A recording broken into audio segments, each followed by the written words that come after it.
The morning sun rose slowly over the small town of Pine Hill, painting the roofs in golden light. A gentle wind moved the curtains of a small brick house where Mira lived with her little son, Rohan. The house was quiet except for the sound of birds outside and the soft footsteps of the boy running through the hall. Mira was a widow in her 30s, kind, but often tired. Life had not been easy for her since her husband passed away 2 years ago in an accident at work. She worked part-time at a small grocery store to support herself and Rohan.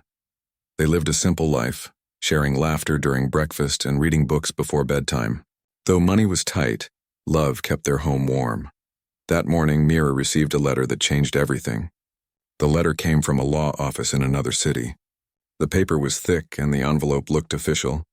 She opened it carefully while Rohan played with his toy car on the floor.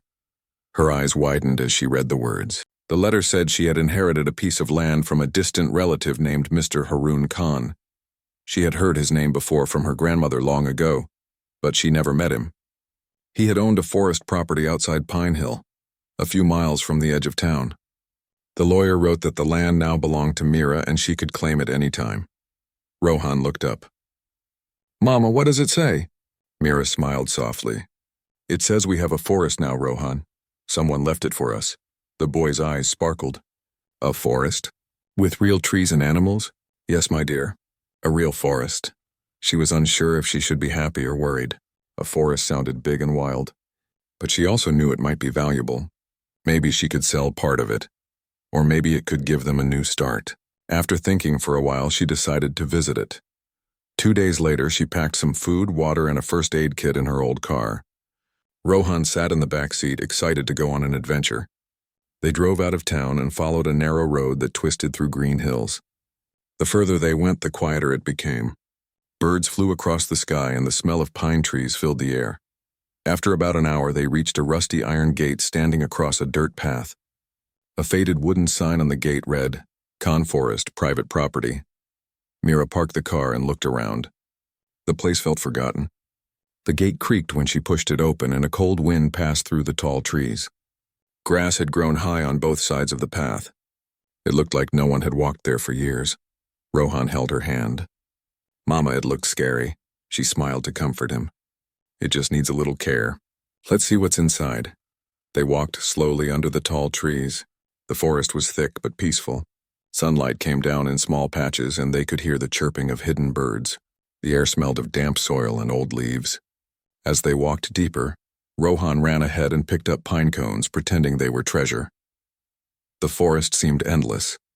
They found an old wooden cabin near a small clearing. The cabin had broken windows and a half-open door. A dusty chair lay on the porch and a piece of rope hung from a nearby tree. It looked like someone had once lived there long ago. Mira pushed the door open. The air inside was musty. Old furniture covered with cobwebs stood against the walls. There was a fireplace, a wooden table, and some shelves filled with forgotten tools. She found an oil lamp, a few rusty nails, and a photo frame lying face down. She picked up the frame and cleaned the glass. Inside was a picture of an old man standing beside a train engine. Behind him were trees that looked like this very forest. The nameplate on the engine read Silver Trail. She whispered, so he had a train too. Rohan came in holding a stick. "Mama, can we keep this house?" Mira smiled. "Maybe. It's part of our forest now." They spent some time exploring the area around the cabin. They saw a small stream behind it and a narrow wooden bridge that led deeper into the forest. The bridge looked weak, but Rohan wanted to cross it. "No, not today," Mira said. "It doesn't look safe." He nodded, but his eyes kept wandering toward the other side. Something about the forest made him curious. The sun began to go down, painting the sky orange. Mira decided they should head back before it got dark. As they walked toward the gate, Rohan suddenly shouted, "Mama, look what I found." He was kneeling near a bush, pointing at something shiny half buried under the leaves. Mira came closer and saw a small metal handle sticking out of the ground. It looked old and rusty. She pulled it gently and a hidden wooden hatch lifted open. Beneath it was a set of stairs going down into darkness. Mira froze for a moment. "This must be some kind of storage place," she said, though she sounded unsure. Rohan looked down the stairs. "Can we see what's there?" "Not now," she said firmly. "We'll come back with a flashlight tomorrow." They closed the hatch and covered it again. The wind whispered through the trees as if the forest itself had secrets it didn't want to share yet. On the drive home, Rohan couldn't stop talking. Maybe there's treasure under the ground, or a secret room, or maybe that old man hid something. Mira smiled, but her mind was heavy with thoughts. The picture of the man beside the train engine kept appearing in her head. Why would there be a train inside a forest? She wondered if the stairs could lead to something connected to it. That night, she placed the photograph on her table and stared at it for a long time. The old man's eyes looked serious, almost as if he wanted her to find something he had left behind. Before sleeping, she whispered to herself, "Tomorrow we'll find out what's under that hatch." The next morning came with gray clouds. Mira packed a flashlight, rope, and a bottle of water. Rohan carried his small backpack with snacks and a toy. They set off again toward the forest. The path felt different now, as if the trees were watching them. When they reached the same spot, the hatch was still there, hidden under the leaves. Mira pulled it open carefully. The wooden steps looked damp but strong enough. She turned on her flashlight and looked down. The stairs disappeared into the darkness below. She took a deep breath and said, "Stay close to me, Rohan." He nodded and held her hand tightly. Together they began to go down. The air grew colder and the sound of dripping water echoed around them. At the bottom, the ground became flat. Mira moved the light around and froze. In front of her was a large metal wall, curved and covered in dust. When she brushed her hand over it, she felt smooth steel. Then she stepped back, shining the light higher. The wall wasn't a wall at all. It was the side of an old train car, and beside it, buried under years of earth and roots, stood several more. Mira gasped. A forgotten train lay sleeping beneath the forest. Rohan whispered, "Mama, what is this place?" Mira didn't know, but she felt something stir deep inside her. This was not just an old train. It was part of a secret her family had left for her to discover. The forest had been waiting for her all along. Mira stood still, her flashlight shaking in her hand. The beam of light moved slowly over the metal surface, revealing faded letters painted on the train. The word said Silver Trail. It was the same name she saw in the old photo inside the cabin. The train looked buried halfway into the ground, as if it had been hidden for many years. Rohan tugged her sleeve. "Mama, it's really a train." "But how did it get here?" "I don't know," Mira whispered. "But we will find out." The place smelled of metal, wet soil, and old wood. The air was heavy, and the sound of dripping water came from somewhere deep inside the tunnel. The stairs behind them led back to the forest, but curiosity pulled them forward. Mira walked closer and wiped some dirt off a small window. The glass was cracked, but she could see inside. There were wooden seats covered in dust. A few bags and boxes were lying on the floor. It looked like people once traveled in it, then left in a hurry. Mira tried to open the door, but it was stuck. She found a loose metal bar nearby and used it to push the handle. The door creaked and slowly opened. They both stepped inside. The air was cold and dust floated in the light of the flashlight. The wooden seats were broken in places and the floor had a thick layer of dirt. Rohan's eyes were wide as he looked around. "Mama, it looks like a ghost train." Mira smiled faintly. Maybe not a ghost train, but a forgotten one. They moved down the narrow passage, their footsteps echoing softly. There were more boxes stacked at the end of the carriage. Some had writing on them that had faded with time. Mira opened one carefully. Inside were papers, yellow with age, and what looked like a map rolled up tightly. She unrolled the map and saw lines drawn through the forest, marked with red ink. One line led straight to a point near the cabin. There were letters beside it that said Station B. She didn't understand much, but it was clear that this train once ran through the forest on a hidden railway. Rohan touched one of the boxes. "Do you think your old uncle used this train?" "Maybe," she said. "Or maybe he was trying to protect it." At the far end of the carriage was another door. When she pushed it open, it led to the next train car. This one looked different. There were metal shelves filled with tools and old lanterns. Some of the shelves had jars of oil and machine parts. Mira realized this must have been the maintenance car. She looked around carefully, hoping to find something that could explain why the train was left here. On one wall, she found a small locker. The lock was rusty, but after hitting it with a metal rod, it broke open. Inside was a notebook wrapped in plastic to protect it from moisture. The cover had the same name again, Mr. Haroon Khan. Mira sat down on a broken bench and began to read. The handwriting was neat but old-fashioned. October 12, 1952, one line said. We moved the train tonight. The others do not know. It must be hidden before the company finds out. They are coming for the forest. They cannot take what belongs to this land. Mira frowned. The words sounded serious, almost like a warning. She turned a few more pages and read another note. December 3, 1952, the tunnel is sealed. The forest will protect it. If anyone finds this, know that the silver trail carries more than iron and wood. It carries truth. Mira closed the book slowly. She didn't know what truth meant in this case, but something about it made her uneasy. She placed the notebook carefully in her bag. Rohan was looking at a large metal lever near the wall. Mama, what if this train can still move? Mira smiled. It's too old for that, and the tracks are probably gone. Still, his words made her think. What if the rest of the railway still existed under the forest? Maybe it was buried just like the train. Maybe the forest had grown over it for decades. After spending more time exploring, Mira decided it was enough for the day. They climbed back up the stairs and came out into the open air. The forest seemed brighter than before, almost as if it welcomed them back. As they walked to the car, Rohan asked, Can we go back tomorrow? Yes, Mira said. But this time we will bring tools. We need to clean that place and see if we can find more clues. That night, Mira couldn't sleep. The words from the notebook kept echoing in her mind. They are coming for the forest. What did that mean?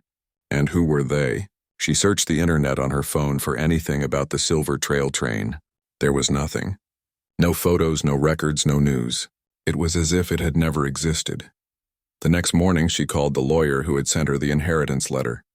The man answered politely, and Mira asked if he knew anything about Harun Khan's property before she got it.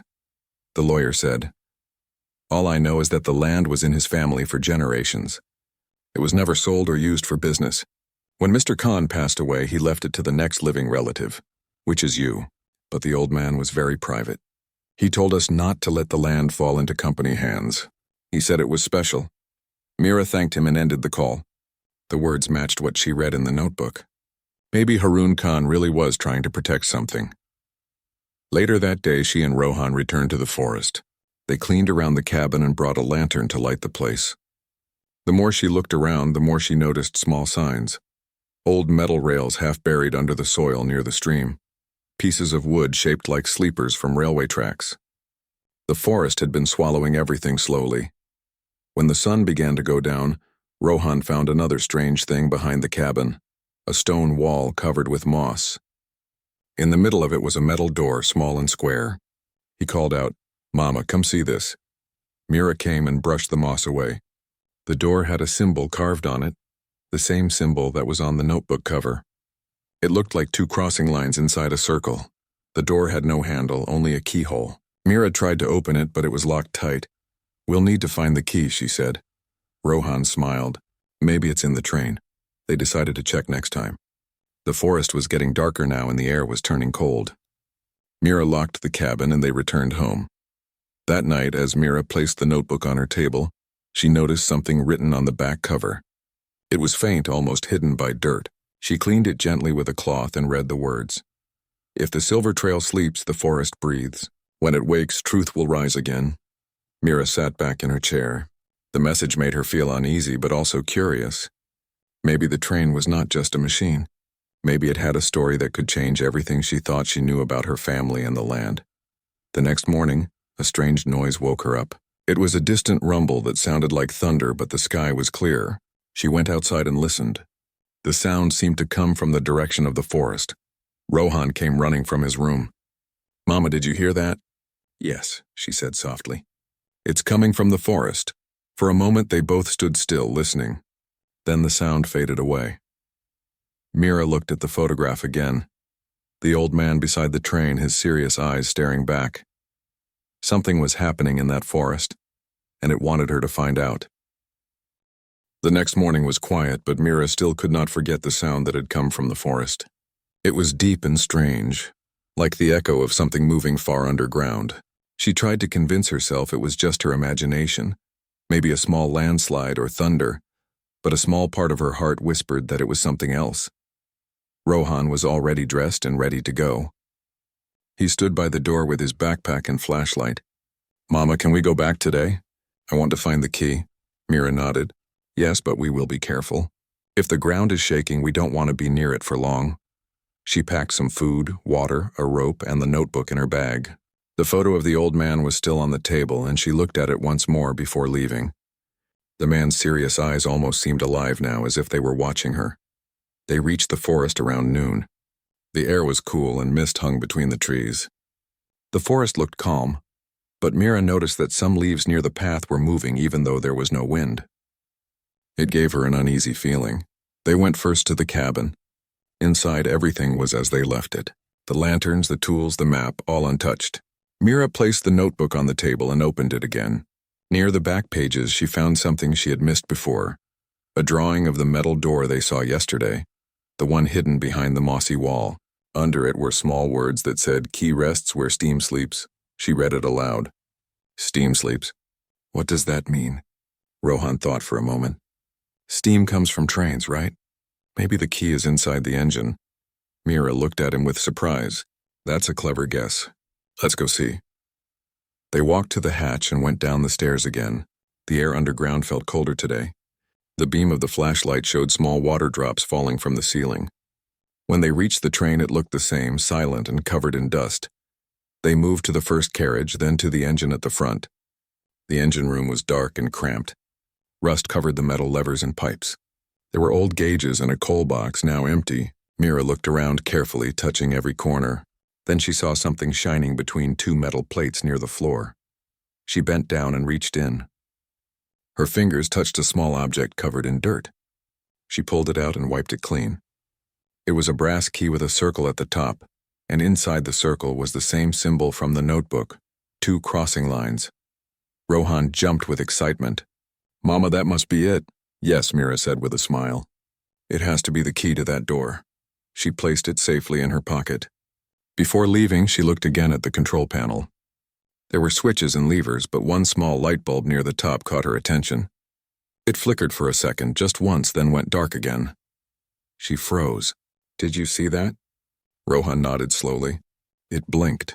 The train had no power source, no working cables.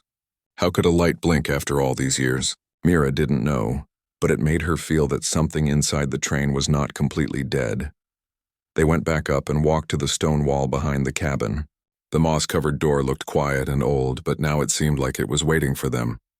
Mira took out the key and put it into the keyhole. It fit perfectly. When she turned it, the door made a clicking sound and opened inward with a slow, heavy creak. Behind it was a tunnel made of stone. The air was cold and dry. Rohan held her hand tightly. "Can we go in?" Mira nodded. "Stay close." They walked carefully, their footsteps echoing softly. The tunnel sloped downward slightly and soon opened into a small underground room. There were shelves filled with papers, metal boxes, and glass bottles. In the center stood a wooden table covered with dust and a single lantern. Mira wiped the table clean and saw old plans and blueprints. One of them showed a map of the forest, but this time it had detailed markings. Small circles connected by lines that went deep under the ground. The map looked like a railway network hidden below the forest. At the bottom of the map was a note written in faded ink.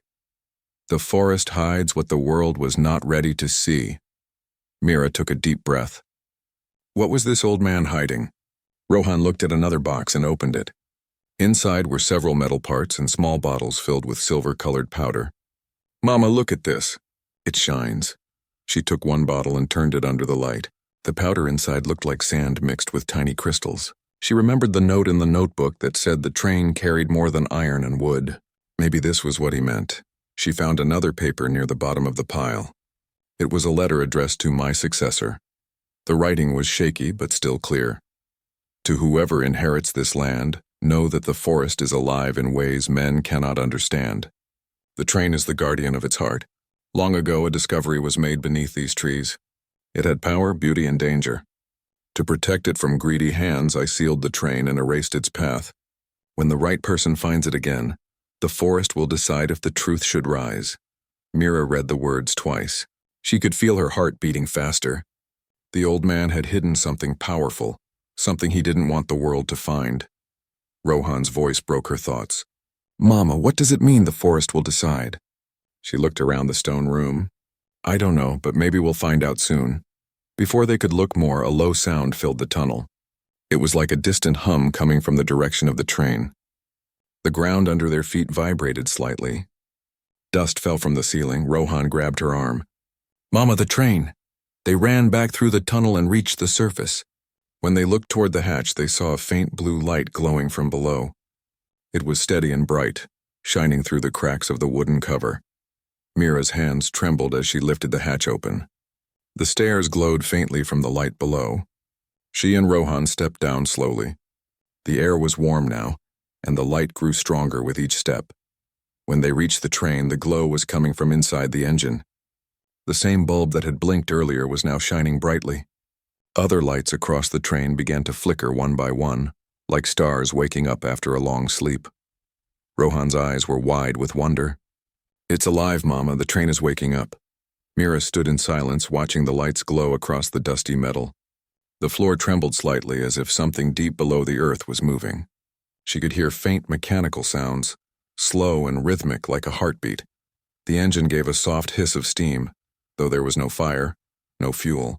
The air smelled like iron and warm earth. She whispered, "This is what he meant when he said the forest breathes." They stood there, unsure what to do. The train's lights shone brighter for a few seconds, then slowly dimmed again until only silence remained. Mira took a deep breath. "It's not dangerous," she said softly. "It just wanted to show us it's still here." Rohan looked up at her. "Do you think it wants to tell us something?" "Maybe," she said. "Maybe it's waiting for us to understand." They went back up to the cabin as the sky turned golden with the setting sun. The forest around them felt alive now, the leaves moving gently even when the wind stopped. As they prepared to leave, Mira looked back once more toward the trees. The air shimmered slightly, and for a brief moment she thought she saw a faint image of the old man standing near the path, watching them with a kind smile. When she blinked, he was gone. Rohan said softly, "Mama, I think the forest likes us." Mira smiled. "Yes, Rohan, I think it does." But deep inside, she knew the story of the Silver Trail was far from over. The forest had just begun to reveal its secrets, and tomorrow she would return again to learn what truth the old man had left buried beneath the trees. The next morning, the sky was clear and bright, but Mira woke up with a strange feeling. It was not fear, but something deeper, a sense that the forest was calling her again. The memory of the glowing train and the sound it made filled her thoughts. She sat at the table, looking at the brass key lying beside the notebook. It seemed warmer than before, as if it had absorbed the energy from the night before. Rohan came running into the room holding his toy train. "Mama, are we going back today?" Mira smiled softly. "Yes, but we need to be more careful now. Something is changing in that forest." She packed their things again and made sure to take the map, the notebook, and the key. When they reached the edge of the forest, the air felt different. The smell of pine was stronger, and there was a soft humming sound that came and went like a distant song. Even the trees looked greener, as if the forest had woken from a long sleep. As they walked toward the cabin, Mira noticed new plants growing near the path, small white flowers that had not been there before. The forest seemed to be alive in a new way. When they reached the cabin, the door was slightly open. Mira was sure she had locked it the day before. She held Rohan's hand and walked inside carefully. Nothing looked stolen, but she felt that someone or something had been there. The notebook and maps were still on the table, but a few pages had been turned. Rohan whispered, "Mama, maybe the man from the photo came back." Mira looked around the room and then smiled faintly. "Maybe he did, but not in the way we think." She placed the notebook in her bag again and walked to the hatch. The air above it was warmer, and when she opened it, a soft breath of steam came out. It smelled like metal and earth. The stairs below glowed faintly, not as bright as yesterday, but enough to see without a flashlight. They climbed down slowly. The train waited silently in the dim light.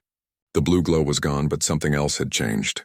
The dust on the floor was disturbed, and a small section of the train door was open wider than before. Inside, they found a new object lying on one of the seats. It was a metal badge shaped like a leaf, shining in the half-light. Mira picked it up and saw the same circle symbol on it. She turned it over and saw words carved on the back. "For the keeper." Rohan asked, "Mama, what is a keeper?" She looked at him thoughtfully. "Maybe someone who protects the forest. Someone like your great-uncle."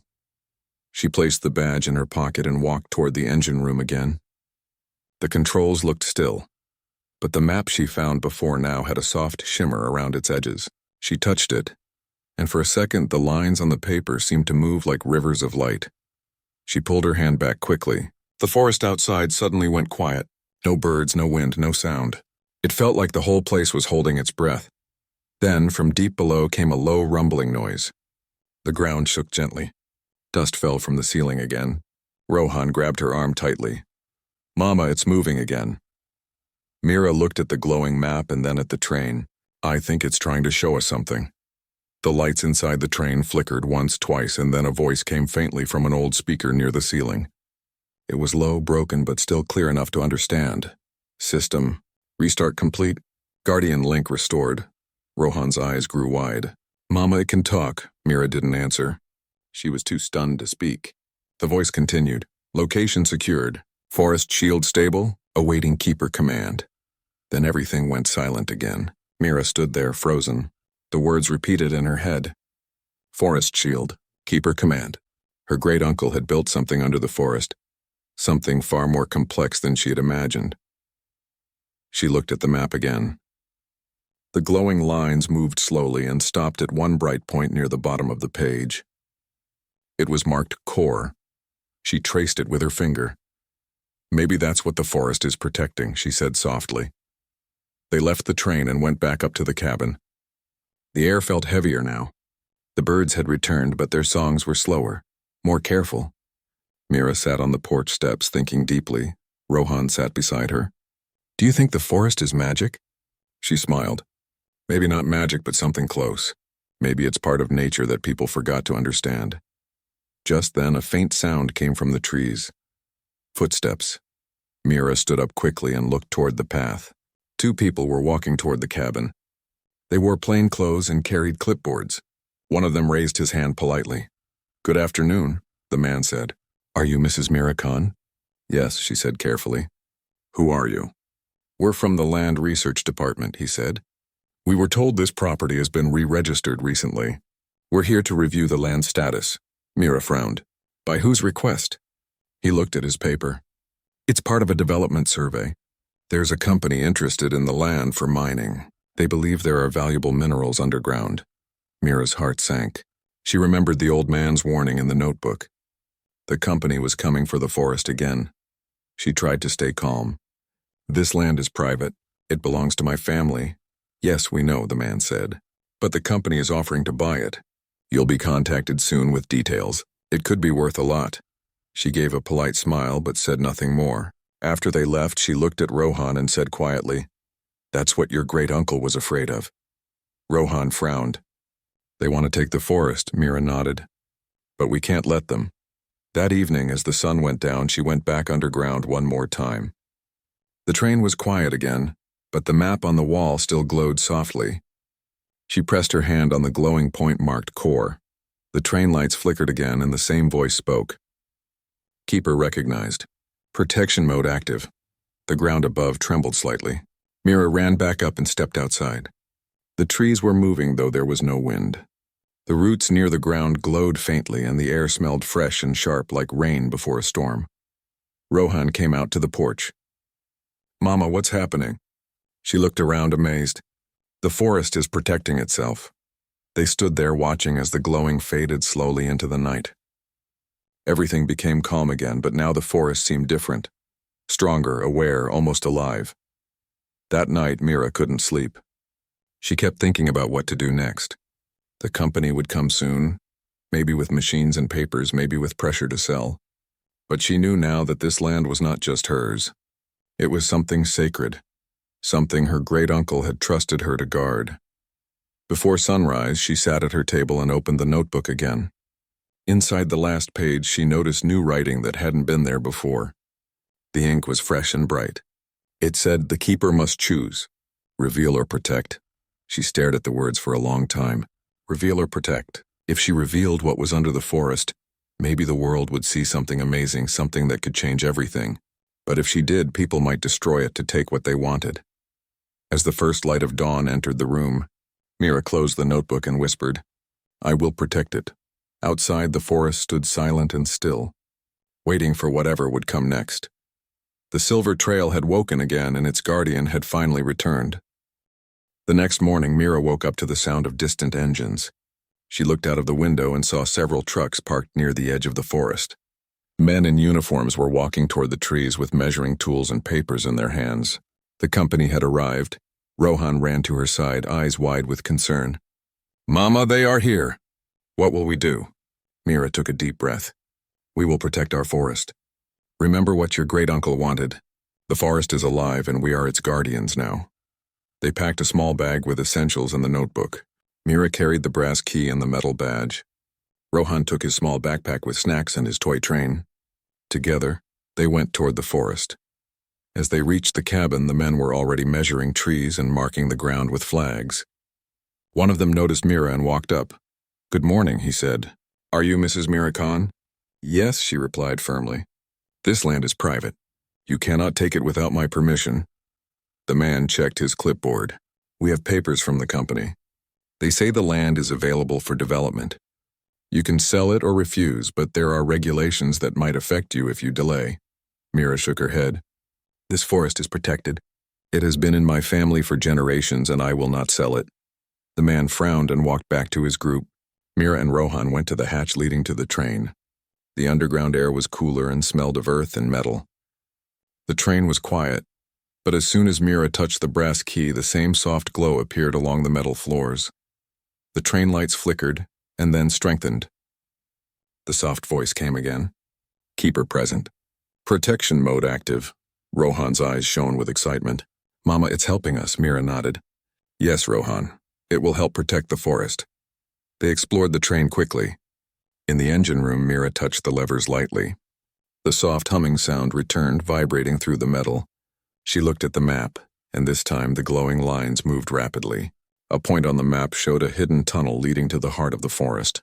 The core. "We have to see what is there," Mira said. Rohan nodded. "Maybe it is the secret your great-uncle wanted us to find." They followed the tunnel under the train tracks, moving carefully. The stone walls were cold, but the air smelled fresher than before. Soon they reached a large chamber built entirely of stone and wood. In the center was a small fountain of crystal-clear water, surrounded by glowing plants that bathed the room in soft light. Mira and Rohan gasped. The forest had created a secret sanctuary underground. It was alive, vibrant, and full of energy. At the far end of the chamber was a pedestal with a small, round object glowing softly. Mira walked closer. It was a crystal that pulsed like a heartbeat. She realized the forest itself was connected to this crystal, and the train had been guarding it all along. The voice of the train spoke again. Guardian recognized. Core activated. Forest shield engaged. Mira touched the crystal gently. The ground trembled slightly, and the air outside the chamber seemed to change. Trees leaned slightly, and leaves moved like a wave. The forest was responding to her presence, recognizing her as the keeper. Back above ground, the company men suddenly stopped. Their trucks could not move. Engines stalled, and the measuring tools stopped working. Some of the men tried to step into the forest, but invisible barriers stopped them. It was as if the forest itself had risen to defend its secret. Mira looked at Rohan. "It's working. The forest is protecting itself."